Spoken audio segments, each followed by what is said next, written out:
ಲೋಕಾಯುಕ್ತ ಅಧಿಕಾರಿಗಳು ದಾಖಲು ಮಾಡಿಕೊಂಡಂತ ಕೇಸ್ ಮಾಡಾಳು ವಿರೂಪಾಕ್ಷಪ್ಪ ಮೇಲೆ ಭ್ರಷ್ಟಾಚಾರದ ಆರೋಪದ ಕೇಸ್ನಲ್ಲಿ ಹೈಕೋರ್ಟ್ ಈಗ ಬಿಗ್ ರಿಲೀಫ್ ಅನ್ನು ಕೊಟ್ಟಿದೆ. ಮಾಡಾಳು ವಿರೂಪಾಕ್ಷಪ್ಪಗೆ, ಚನ್ನಗಿರಿಯ ಮಾಜಿ ಶಾಸಕ ಮಾಡಾಳು ವಿರೂಪಾಕ್ಷಪ್ಪಗೆ ಬಿಗ್ ರಿಲೀಫ್. ಲೋಕಾಯುಕ್ತ ದಾಖಲಿಸಿದ್ದ ಮಾಡಾಳು ವಿರುದ್ಧದ ಕೇಸ್ ರದ್ದು. ಮಾಡಾಳು ವಿರುದ್ಧದ ಕೇಸನ್ನು ಹೈಕೋರ್ಟ್ ರದ್ದುಗೊಳಿಸಿ ಆದೇಶವನ್ನು ಹೊರಡಿಸಿದೆ. ಹೈಕೋರ್ಟ್ ಏಕಸದಸ್ಯ ಪೀಠದಿಂದ ರದ್ದು ಮಾಡಿ ಆದೇಶವನ್ನು ಹೊರಡಿಸಲಾಗಿದೆ. ಭ್ರಷ್ಟಾಚಾರ ಆರೋಪ ಹಿನ್ನೆಲೆ ಜೈಲಿಗೆ ಹೋಗಿ ಬಂದಿದ್ದ ಮಾಡಾಳು ವಿರೂಪಾಕ್ಷಪ್ಪ ಸ್ಪೀಕರ್ ಅನುಮತಿಯನ್ನ ಪಡೆಯದೆ ಲೋಕಾಯುಕ್ತದಿಂದ ತನಿಖೆ ಆಗಿದೆ. ಹೀಗೆ ತಾಂತ್ರಿಕ ಕಾರಣವನ್ನ ಕೊಟ್ಟು ಮಾಡಾಳು ವಿರೂಪಾಕ್ಷಪ್ಪ ಅವರ ಮೇಲಿದ್ದಂತಹ ಕೇಸ್ ಏನಿದೆ, ಲೋಕಾಯುಕ್ತ ಅಧಿಕಾರಿಗಳು ದಾಖಲು ಮಾಡಿಕೊಂಡಿದ್ದಂಥ ಕೇಸ್, ಈ ಕೇಸನ್ನು ಹೈಕೋರ್ಟ್ ರದ್ದುಗೊಳಿಸಿ ಆದೇಶವನ್ನು ಹೊರಡಿಸಿದೆ.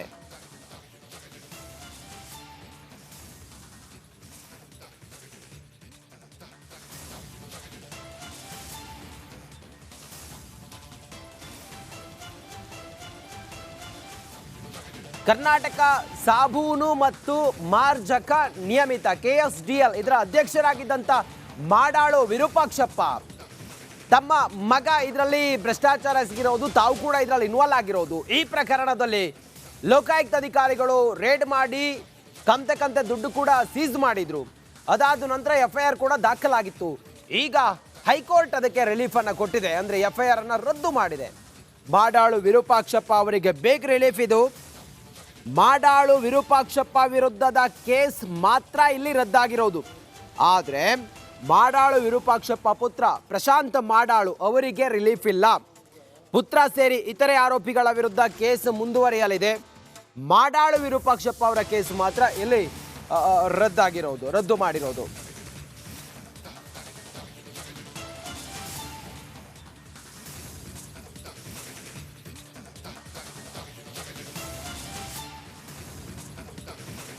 ಮಾಡಾಳು ವಿರೂಪಾಕ್ಷಪ್ಪ ಕರ್ನಾಟಕ ಸಾಬೂನು ಮತ್ತು ಮಾರ್ಜಕ ನಿಯಮಿತದ ಅಧ್ಯಕ್ಷರಾಗಿದ್ದರು.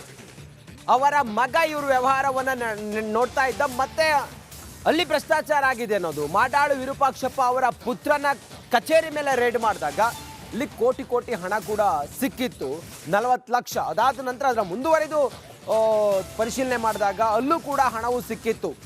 ಇದೆಲ್ಲದರ ಕುರಿತಾಗಿ ಮಾಡಾಳು ವಿರೂಪಾಕ್ಷಪ್ಪ ಅವರಿಗೆ ಸಂಕಷ್ಟ ಎದುರಾಗಿತ್ತು. ಅವರ ವಿರುದ್ಧವೂ ಕೂಡ ಇಲ್ಲಿ ಪ್ರಕರಣ ದಾಖಲು ಮಾಡಿಕೊಂಡಿತ್ತು ಲೋಕಾಯುಕ್ತ ಅಧಿಕಾರಿಗಳು. ಸದ್ಯಕ್ಕೆ ಈಗ ಮಾಡಾಳು ವಿರೂಪಾಕ್ಷಪ್ಪ ಅವರಿಗೆ ಮಾತ್ರ ಈಗ ರಿಲೀಫ್ ಸಿಕ್ಕಿರೋದು KSDL ಅಧ್ಯಕ್ಷರಾಗಿದ್ದಂತಹ ಸಂದರ್ಭದಲ್ಲಿ. ಈ ಕುರಿತು ನಮ್ಮ ಜೊತೆ ಮಾತಾಡೋದಕ್ಕೆ ಮಾಡಾಳು ವಿರೂಪಾಕ್ಷಪ್ಪ ಅವರ ಪರವಾದ ವಕೀಲರು ಸಂದೀಪ್ ಪಾಟೀಲ್ ಅವರು ಈಗ ದೂರವಾಣಿ ಸಂಪರ್ಕಕ್ಕೆ ಬಂದಿದ್ದಾರೆ. ಸರ್ ನಮಸ್ಕಾರ. ನಮಸ್ಕಾರ ಸರ್, ಈಗ ಮಾಡಾಳು ವಿರೂಪಾಕ್ಷಪ್ಪ ಅವರಿಗೆ ಲೋಕಾಯುಕ್ತ ದಾಖಲು ಮಾಡ್ಕೊಂಡಂಥ ಕೇಸ್ಗೆ ರಿಲೀಫ್ ಸಿಕ್ಕಿರೋದು, ತಾವು ಇದನ್ನು ಹೇಗೆ ವಿಶ್ಲೇಷಣೆ ಮಾಡ್ತೀರಿ ಸರ್? ಇದು ಎಷ್ಟರ ಮಟ್ಟಿಗೆ ಅವರಿಗೆ ಒಂದು ಬಿಗ್ ರಿಲೀಫ್ ಸರ್ ಇದು? ಯಾರಿಗೂ ಕೂಡ ಒಂದು ಕ್ರಿಮಿನಲ್ ಮೊಕದ್ದಮೆ ಅವ್ರ ಮೇಲೆ ಬಂದಾಗ ಅದು ಅವ್ರಿಗೆ ನ್ಯಾಚುರಲ್ ಆಗಿ ಅದು ಸಂಕಷ್ಟಕ್ಕೆ ಅವ್ರಿಗೆ ತೊಂದರೆ ಆಗೋದು ಸಹಜ. ಅವ್ರಿಗೆ ರಿಲೀಫ್, ಅದು ರದ್ದಾದಾಗ ಅದು ರಿಲೀಫ್ ಅಂತ ಅನ್ಕೋಬಹುದು. ಆದ್ರೆ ನಮ್ಮ ವಾದ ಏನಿತ್ತು ಅಂದ್ರೆ, ಆ ಏನು ದೂರುದಾರರು ಫಸ್ಟ್ ಏನ್ ಕಂಪ್ಲೇಂಟ್ ಕೊಟ್ರು, ಆ ಕಂಪ್ಲೇಂಟ್ ಅಲ್ಲೇ ಅವರು ಮಾಡಾಳು ವಿರೂಪಾಕ್ಷಪ್ಪನವರು ಡಿಮಾಂಡ್ ಮಾಡಿದ್ದಾಗ್ಲಿ ಅಥವಾ ಅವ್ರ ಹಣವನ್ನ ಪಡೆದಿದ್ದಾಗ್ಲಿ, ಆ ಹಣವನ್ನ ಪಡೆದುಕೊಂಡು ಇವ್ರಿಗೆ ಕೆಲಸ ಮಾಡ್ಕೊಟ್ಟಿದ್ದಾಗ್ಲಿ, ಅದು ಯಾವುದು ಕಂಪ್ಲೇಂಟ್ ಅಲ್ಲೇ ತೋರಿಸಿರ್ಲಿಲ್ಲ. ಅದೆಲ್ಲ ಅವರು ಬೇರೆಯವ್ರ ಮೇಲೆ ಅಲಿಗೇಷನ್ ಇತ್ತು.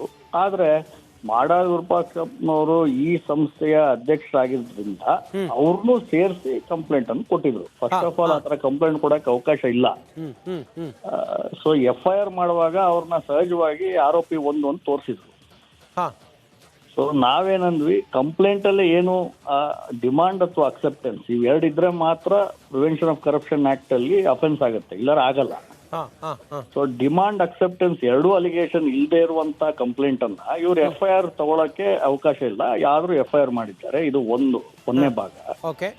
ಎರಡನೇದು, ಇವರು ಪಬ್ಲಿಕ್ ಸರ್ವೆಂಟ್ ಇರೋದ್ರಿಂದ ಈಗ prevention of corruption act amend ಆಗಿದೆ 2018ರಿಂದ.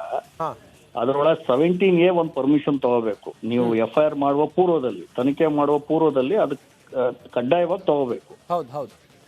ಅದು ಕೂಡ ತಗೊಂಡಿಲ್ಲ. ಅವ್ರ ಅಲಿಗೇಷನ್ ಇರೋದೇ ಇವರು ತಮ್ಮ ಸಂಸ್ಥೆಯಲ್ಲಿ ಸರ್ಕಾರದ ಕೆಲಸ ಮಾಡುವ ಸಲುವಾಗಿ ಇವರು ಹಣ ಪಡೆಯೋದಕ್ಕೆ ಪ್ರಯತ್ನ ಮಾಡಿದ್ದಾರೆ ಅಂತಾನೆ ಅಲಿಗೇಷನ್ ಇದ್ರೆ ಅವಾಗ 17A will control that act. Correct. So ಅದನ್ನ ಅವ್ರು ತಗೊಳ್ದಿಲ್ಲ. ಈ 2 ಕಾರಣದಿಂದ ಇದು ವಜಾ ಮಾಡುವಂತ ಕೇಸು ಅಂತ ವಾದ ಮಾಡಿದ್ವಿ. ಇವತ್ತು ಅದನ್ನ ಪೂರಕವಾಗಿ ಹೈಕೋರ್ಟ್ ಅವರು ಎತ್ತಿಡಿದಿದ್ದಾರೆ.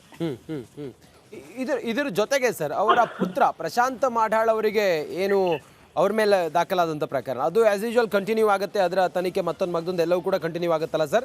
ಇದಕ್ಕೆ ಯಾವುದೋ ಸಂಬಂಧ ಇಲ್ಲ ಹಾಗಾದ್ರೆ? ಹೌದು, ಪ್ರಶಾಂತ್ ಅವರು ಸಪರೇಟ್ ಆಗಿ ಅವ್ರೇನ್ ಚಾಲೆಂಜ್ ಮಾಡಿಲ್ಲ ಇಲ್ಲಿವರೆಗೂ. ಅದನ್ನ ಚಾಲೆಂಜ್ ಮಾಡಿದಾಗ ಅದರ ಸಾಧ್ಯತೆ ಬಾಧ್ಯತೆ ಅದು ಅವಾಗ ನಿರ್ಧಾರ ಆಗುತ್ತೆ. ಇವತ್ತಿನ ಮಟ್ಟಕ್ಕೆ ಮಾಡಾಳ್ ವಿರೂಪಾಕ್ಷಪ್ಪನವ್ರು ಮಾತ್ರ ಹೈಕೋರ್ಟ್ ಮುಂದೆ ಚಾಲೆಂಜ್ ಮಾಡಿತ್ತು. ಹೈಕೋರ್ಟ್ ಅವರು ಅವ್ರ ವಿರುದ್ಧ ಮಾಡಿದ್ದಂತ ತನಿಖೆ ಹಾಗೂ FIR ಎರಡನ್ನೂ ಕ್ವಾಶ್ ಮಾಡಿದ್ದಾರೆ. ಹೌದು ಸರ್, ಈಗ ತಾನು ಟೆಕ್ನಿಕಲ್ ರೀಸನ್ ಅನ್ನ ಅಲ್ಲಿ ಕೋರ್ಟ್ ಕೊಡುತ್ತೆ. ಟೆಕ್ನಿಕಲ್ ರೀಸನ್ ಅನ್ನ ಕೊಟ್ಟು ಈ ಪ್ರಕರಣ ಏನಿದೆ ರದ್ದು ಮಾಡಿರೋದು. ಆ ಟೆಕ್ನಿಕಲ್ ರೀಸನ್ ಏನು ಸರ್? ತಾಂತ್ರಿಕವಾದಂತ ಕಾರಣ ಅದು ಏನು ಸರ್? ಅದು ನೋಡಿ, ಅದನ್ನೇ ಹೇಳಿದೆ, ಎರಡು ಭಾಗ ಇತ್ತು ನಮ್ಮ ವಾದದಲ್ಲಿ. 2 ಭಾಗ. ಒಂದು ಟೆಕ್ನಿಕಲ್, ನಾವ್ ಹೇಳ್ದಂಗೆ 17A ತಗೊಳ್ದೆ ಯಾವ್ದೋ ಪ್ರಕ್ರಿಯೆ ಮಾಡಂಗಿಲ್ಲ, ಮಾಡಿದ್ದಾರೆ, ಅದು ಕಾನೂನು ಬಾಹಿರವಾದ ಇಶ್ಯೂ. ಇನ್ನೊಂದೇನು ಅಂದ್ರೆ, ಕಂಪ್ಲೇಂಟ್ ಅಲ್ಲೇ ನನ್ನ ಮೇಲೆ ಅಲಿಗೇಷನ್ ಇಲ್ದಾಗ, ಕಂಪ್ಲೇಂಟ್ ಅಲ್ಲೇ ಮಾಡಾಳ್ ವಿರೂಪಾಕ್ಷಪ್ಪನವರು ಡಿಮಾಂಡ್ ಮಾಡಿದ್ದಾರೆ ಹಣಕ್ಕೆ ಅಂತ ಕಂಪ್ಲೇಂಟ್ ಅಲ್ಲೇ ಇಲ್ದಾಗ, ಆ ಕಂಪ್ಲೇಂಟ್ ಫ್ಯಾಕ್ಚುಯಲ್ ಗ್ರೌಂಡ್ ಮೇಲೂ ಕೂಡ ಇದು ಕಂಪ್ಲೇಂಟ್ ನಿಲ್ಲಲ್ಲ. ಆರೋಪನೇ ಇಲ್ಲ. ಆರೋಪ ಇಲ್ಲದೆ ತನಿಖೆ ಹೇಗ್ ಮಾಡ್ತೀರಾ? ಅದನ್ನು ಕೂಡ ನಾವು ವಾದ ಮಾಡಿದ್ವಿ. ಆ 2 ಅಂಶವನ್ನ ಪರಿಗಣಿಸಿ ಇವತ್ತು ಪಾಸ್ ಮಾಡಿದ್ದಾರೆ ಅಂತ ನನ್ನ ಅಭಿಪ್ರಾಯ. ಸರ್, ಬಹಳ ಪ್ರಕರಣಗಳಲ್ಲಿ ಸುಪ್ರೀಂ ಕೋರ್ಟೇ ಹೇಳಿದೆ ಸ್ಪೀಕರ್ ಅನುಮತಿ ಬೇಕಾಗಿಲ್ಲ ಅಂತೇಳಿ ಸುಪ್ರೀಂ ಕೋರ್ಟೇ ಹೇಳಿರೋದ್ರಿಂದ ಇದು ಕೂಡ ಇಲ್ಲಿ ಪರಿಗಣಿಸಿಲ್ವಾ ಹೇಗೆ ಅಂತ? ಇಲ್ಲ, ಇದು ಸ್ಪೀಕರ್ ಅನುಮತಿ ಅಂತ ಬರಲ್ಲ. ಇದು ಸ್ಪೀಕರ್ ಅನುಮತಿ ಅಂತ ಕೊಟ್ಟಿದ್ದು ಸುಪ್ರೀಂ ಕೋರ್ಟ್ ಅವರು ಸೆಕ್ಷನ್ 19 ಅಡಿಯಲ್ಲಿ, ಸ್ಯಾಂಕ್ಷನ್ ಅಡಿಯಲ್ಲಿ. ಈಗ 17A ಇದು ಸ್ಪೆಷಲ್. ಅರುಣ್ ಜೇಟ್ಲಿ ಅವರು ಕೇಂದ್ರದ ಲಾ ಮಿನಿಸ್ಟರ್ ಇದ್ದಾಗ ಈ ಒಂದು ತಿದ್ದುಪಡಿಯನ್ನ ತಂದ್ರು. 17A ಏನ್ ಹೇಳುತ್ತೆ ಅಂದ್ರೆ, ನೀವು 19 ಒಳಗೆ ಸ್ಯಾಂಕ್ಷನ್ ತಗೊಳ್ಳೋದು ತನಿಖೆ ಕಂಪ್ಲೀಟ್ ಆದ ನಂತರ, ಆದ್ರೆ 17A ತಗೊಳ್ಳೋದು ತನಿಖೆ ಮಾಡೋ ಸಲುವಾಗಿ ತಗೋಬೇಕು. ಈಗ ಒಬ್ಬ ಪಬ್ಲಿಕ್ ಸರ್ವೆಂಟ್ಗೆ 2 ಹಂತದಲ್ಲಿ ಅವನಿಗೆ ಪ್ರೊಟೆಕ್ಷನ್ ಸಿಗುತ್ತೆ. ಒಂದು ತನಿಖೆ ಪೂರ್ವದಲ್ಲಿ ಸರಿ 17A, ಇನ್ನೊಂದು ತನಿಖೆ ಆದ ನಂತರ ಕೋರ್ಟ್ ಹೋಗಕ್ಕಿಂತ ಮುಂಚೆ ನೀವು ಸ್ಯಾಂಕ್ಷನ್ ತಗೋಬೇಕು. ಇಲ್ಲಿ 17A ಒಳಗೆ ಪರ್ಮಿಷನ್, 19 ಅಲ್ಲಿ ಸ್ಯಾಂಕ್ಷನ್. ತಾವ್ ಹೇಳ್ತಾ ಇರೋದು 19 ಬರುತ್ತೆ. ಅದು ತನಿಖೆ ಕಂಪ್ಲೀಟ್ ಆದ ನಂತರ ಬರುವಂತ ಅಧ್ಯಾಯ. ಆ ವಿಶ್ಲೇಷಣೆ ಮಾಡುವಾಗ ಸುಪ್ರೀಂ ಕೋರ್ಟ್ ಹಂಗೆ ಹೇಳಿದ್ರು. ಬಟ್ 17A ಈಗ 2018ರಿಂದ ಇದು ಅಮೆಂಡ್ ಆಗಿರೋದು. ಸರಿ, ಇದು FIR ಮಾಡುವ ಪೂರ್ವದಲ್ಲೇ ತಗೋಬೇಕಾಗಿತ್ತು, ಅದು ತಗೊಂಡಿಲ್ಲ. ಸರ್, ಈಗ ಲೋಕಾಯುಕ್ತ ಲಾರ್ಜರ್ ಬೆಂಚ್ ಅಲ್ಲಿ ಏನಾದ್ರೂ ಇದನ್ನ ಫೈಟ್ ಮಾಡಿದ್ರೆ ತಮ್ಮ ಮುಂದಿನ ನಡೆ ಏನು, ಅಥವಾ ತಾವು ಮುಂದೆ ಹೇಗ್ ಫೈಟ್ ಮಾಡ್ತೀರಿ ಅಂತ? ಇದು ಕ್ರಿಮಿನಲ್ ಕೇಸು ಒಂದು ಸತಿ ಹೈಕೋರ್ಟ್ ನಲ್ಲಿ ನಿರ್ಧಾರ ಆದ್ಮೇಲೆ ಯಾರಿಗೆ ವಿರುದ್ಧವಾಗಿ ಆಗಿದ್ರು ಕೂಡ ಅವರು ಸರ್ವೋಚ್ಚ ನ್ಯಾಯಾಲಯಕ್ಕೆ ಹೋಗ್ಬೇಕು, ಸುಪ್ರೀಂ ಕೋರ್ಟ್ಗೆ ಹೋಗ್ಬೇಕು. ಅವ್ರು ಹೈಕೋರ್ಟ್ ಅಲ್ಲಿ ಮತ್ತೊಂದು ಲಾರ್ಜರ್ ಬೆಂಚ್ಗೆ ಹಾಕಕ್ಕೆ ಅವಕಾಶ ಇರೋದಿಲ್ಲ. ಸುಪ್ರೀಂ ಕೋರ್ಟ್ಗೆ ಅವ್ರು ಹೋದಂತ ಸಂದರ್ಭದಲ್ಲಿ ನಾವು ಅದನ್ನ ಎದುರಿಸ್ತೀವಿ. ಓಕೆ. ಒಟ್ಟಾರೆ ತಾವಿದ್ ನೋಡ್ತಾ ಹೋದ್ರೆ, ಒಟ್ಟಾರೆ ಇಡೀ ಈ ಒಂದು ಪ್ರಕರಣವನ್ನ ನೋಡ್ತಾ ಹೋದ್ರೆ, ಮುಂದೆ ಇದು ಮಾಡಾಳ್ ವಿರೂಪಾಕ್ಷಪ್ಪ ಅವರಿಗೆ ಇದು ಸಂಕಷ್ಟ ಮತ್ತೊಂದು ಏನು ಇಲ್ಲ, ಎಲ್ಲವೂ ಕೂಡ ಎಲ್ಲಿಗೆ ಖುಲಾಸೆ ಆದಂಗೆನಾ, ಹೆಂಗೆ ಸರ್? ಇದು ನಮ್ಮ ವಾದದ ಮೇಲೆ ಇದು ಆರ್ಡರ್ ಪಾಸ್ ಆಗಿದ್ರಿಂದ ಬರೀ ಟೆಕ್ನಿಕಲ್ ಗ್ರೌಂಡ್ ಮೇಲೆ ಅಷ್ಟೇ ಅಲ್ಲ, ಫ್ಯಾಕ್ಚುಯಲ್ ಕೂಡ ಇದ್ರೊಳಗೆ ಏನು ತಿಳಿಲಿಲ್ಲ ಅಂದ್ರೆ ಇವರು ಸುಪ್ರೀಂ ಕೋರ್ಟ್ ಹೋದ್ರು ಕೂಡ ಏನು ತೊಂದರೆ ಆಗ್ಲಿಕ್ಕಿಲ್ಲ ಅಂತ ನನ್ನ ಅಭಿಪ್ರಾಯ. Yes. Thank you sir, Republic Kannada ಜೊತೆ ತಾವು ಮಾತನಾಡಿದ್ದಕ್ಕೆ. ಈ ಬಗ್ಗೆ ಮತ್ತಷ್ಟು ಮಾಹಿತಿಯನ್ನು ಕೊಡ್ತಾರೆ ನಮ್ಮ ಪ್ರತಿನಿಧಿ ನಾಗರಾಜ್, ಲೈವ್ ನಲ್ಲಿ ಜಾಯ್ನ್ ಆಗ್ತಿದ್ದಾರೆ. ನಾಗರಾಜ್, ಗಮನಿಸ್ತಾ ಇದ್ದೀರಿ, ಈಗ ಸ್ಪೀಕರ್ ಅನುಮತಿ ಪಡೆಯದೆ ತನಿಖೆಯನ್ನು ಮಾಡಿದ್ದಾರೆ ಅಂತೇಳಿ ಸದ್ಯಕ್ಕೆ ಈಗ ಮಾಡಾಳ್ ವಿರೂಪಾಕ್ಷ ಅವರಿಗೆ ಬಿಗ್ ರಿಲೀಫ್ ಸಿಕ್ಕಿದೆ. ಸೊ ಮುಂದೆ ಹೇಗೆ ಅಂತ, ಈ ತನಿಖೆ ಯಾವ ರೀತಿ ಸಾಗುತ್ತೆ?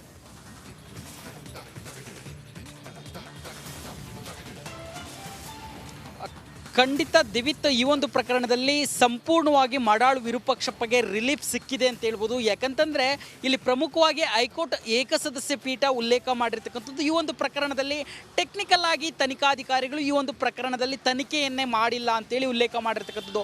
ಹಾಗಾದರೆ ಏನು ಈ ಒಂದು ಪ್ರಕರಣದಲ್ಲಿ ಕೋಟಿ ಕೋಟಿ ಹಣ ಸಿಕ್ಕಿತ್ತು, ಇಷ್ಟೆಲ್ಲ ಸಿಕ್ಕಿ ಹೇಗೆ ಮಾಡಾಳು ವಿರೂಪಾಕ್ಷಪ್ಪ ಅವರಿಗೆ ರಿಲೀಫ್ ಸಿಕ್ತು ಅನ್ನೋ ಒಂದು ಸಹಜ ಪ್ರಶ್ನೆ ಉದ್ಭವ ಆಗುತ್ತೆ. ಅದಕ್ಕೆ ಕಾರಣ ಏನಂತಂದರೆ, ಏನು ಲೋಕಾಯುಕ್ತ ತನಿಖೆಯನ್ನು ಮಾಡುತ್ತೆ ಪ್ರಿವೆನ್ಷನ್ ಆಫ್ ಕರಪ್ಷನ್ ಆ್ಯಕ್ಟ್ 1986 ಇದರ 17A ಅಡಿಯಲ್ಲಿ ಯಾವುದೇ ಒಬ್ಬ ಸಾರ್ವಜನಿಕ ನೌಕರನನ್ನು ತನಿಖೆಗೆ ಒಳಪಡಿಸಬೇಕಾದ್ರೆ ಆತ ರೆಡ್ ಹ್ಯಾಂಡ್ ಆಗಿ, ಅಂದರೆ ಟ್ರ್ಯಾಪ್ ಇರ್ಬೋದು ಅಥವಾ ಯಾವುದೋ ಒಂದು ಕೃತ್ಯವನ್ನು ಎಸಗುವಾಗ ರೆಡ್ ಹ್ಯಾಂಡ್ ಆಗಿ ತನಿಖಾಧಿಕಾರಿಗಳ ಕೈಗೆ ಸಿಕ್ಕಿ ಬೀಳದೆ ಇದ್ದರೆ ಅಂಥ ವೇಳೆಯಲ್ಲಿ ಆತನಿಗೆ ಬೇರೆ ಏನೋ ಇನ್ನು ರೆಡ್ ಹ್ಯಾಂಡ್ ಆಗಿ ಸಿಕ್ಕಿ ಬಿದ್ದಿರೋರ ಕಡೆಯಿಂದ ಈತನಿಗೆ ಕನೆಕ್ಷನ್ ಇದೆ, ಈತನ ತನಿಖೆಗೆ ಒಳಪಡಿಸಬೇಕು ಅಂತ ಆದಾಗ ಏನು ಮಾಡಬೇಕು ತನಿಖಾಧಿಕಾರಿಗಳಂದರೆ 17A prevention of corruption act ಹೇಳೋದು.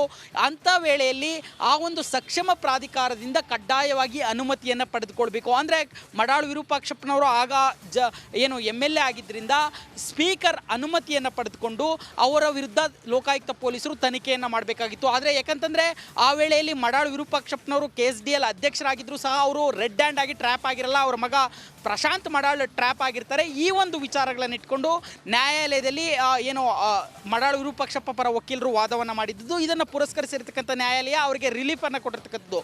ಇನ್ನು ಇಲ್ಲಿ ಪ್ರಶ್ನೆ ಏನಂತಂದರೆ, ಇದನ್ನು ಪ್ರಶ್ನೆ ಮಾಡಿ ವಿಭಾಗೀಯ ಪೀಠಕ್ಕೆ ಲೋಕಾಯುಕ್ತ ಪೊಲೀಸರು ಹೋಗಬಹುದಾ ಅನ್ನೋ ಒಂದು ಪ್ರಶ್ನೆ ಇರತಕ್ಕಂಥದ್ದು. ಆದರೆ ಇಲ್ಲಿ ಬಹಳ ಸ್ಪಷ್ಟವಾಗಿ ಗೊತ್ತಾಗ್ತಾ ಇದೆ, 17A ಅಡಿಯಲ್ಲಿ ಏನು ಸ್ಪೀಕರ್ ಅನುಮತಿಯನ್ನು ಪಡೆದುಕೊಳ್ಬೇಕಾಗಿತ್ತು ಅದನ್ನು ಪಡೆದುಕೊಳ್ಳದೇ ಇರೋ ಕಾರಣ ಟೆಕ್ನಿಕಲ್ ಆಗಿ ಇದನ್ನು ವಿಭಾಗೀಯ ಪೀಠವು ಸಹ ಏನು ಪುರಸ್ಕರಿಸೋದು ಸಾಧ್ಯತೆ ಬಹಳ ಕಡಿಮೆ ಇರೋದ್ರಿಂದ ಈ ಒಂದು ಪ್ರಕರಣದಲ್ಲಿ ಮಾಡಾಳು ವಿರೂಪಾಕ್ಷಪ್ಪ ಅವರಿಗೆ ಇನ್ನು ಸಂಪೂರ್ಣವಾಗಿ ಒಂದು ರಿಲೀಫ್ ಸಿಕ್ಕಂತೆ ಆಗಿರುವಂಥದ್ದು. ದಿವಿತ್, ಥ್ಯಾಂಕ್ ಯು ನಾಗರಾಜ್, ನಿಮ್ಮೆಲ್ಲ ಮಾಹಿತಿಗಾಗಿ.